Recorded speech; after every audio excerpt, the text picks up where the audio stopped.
Good morning, everybody, unless of course you're watching this video in the evening, and that gives good evening, and you are watching Time Travel TV.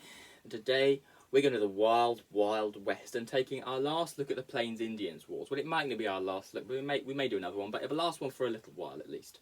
We're going to be looking at the Great Sioux War. So you may remember the treaty Fort Laramie from the last Plains Indians War video, which basically secured the borders of the reservation. This was broken in 1874 when General Custer decided to lead an expedition to the Black Hills in order to see if there's any gold there. He also wanted to check on some railroad workers, but mainly see if there's any gold there. Now, this made the Indians very cross, especially the Sioux, because it was their reservation, because, I mean, it's their land, for God's sake. I mean, then, to make it worse, General Custer found a lot of gold. And to make it even worse, when he found lots of gold, loads of people went to try and mine it. This made the Sioux very cross indeed, because they weren't being very nice to their land, because, I mean, the Sioux weren't all about mining and digging everything up and turning over the ground.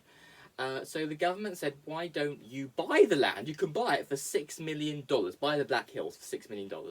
And the Sioux, they probably... Insults probably a bit far, but they were a bit put out by the fact the government said they could buy it, because to them the Black Hills were sacred and they didn't like the idea of having to own land. That was a very European thing to them.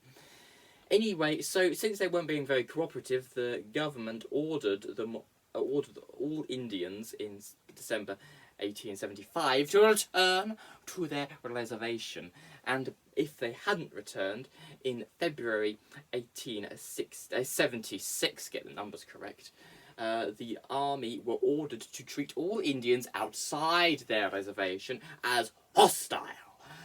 Anyway, so what happened was there was a lot of Indians not back in their reservation by then.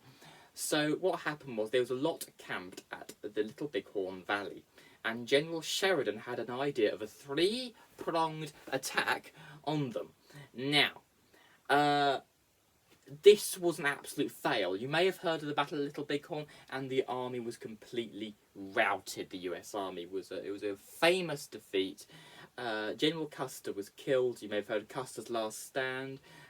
Funny enough, he was the one that started the whole war, so maybe he got his comeuppance there.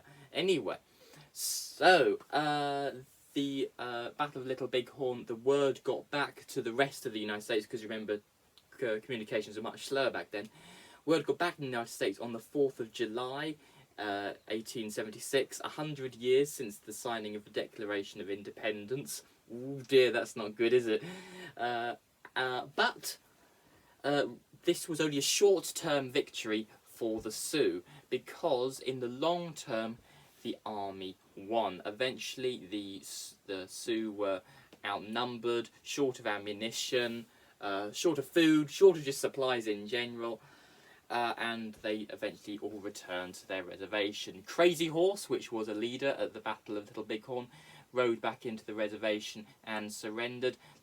Sitting Bull, who was another leader who you may have heard of, he led a band of followers and escaped to Canada. And that's about it. So, I hope you enjoyed watching this video. If you did, please subscribe to Time Travel TV, and hopefully I can see you another time. Well, you can see me in another video at a later date. Cheerio!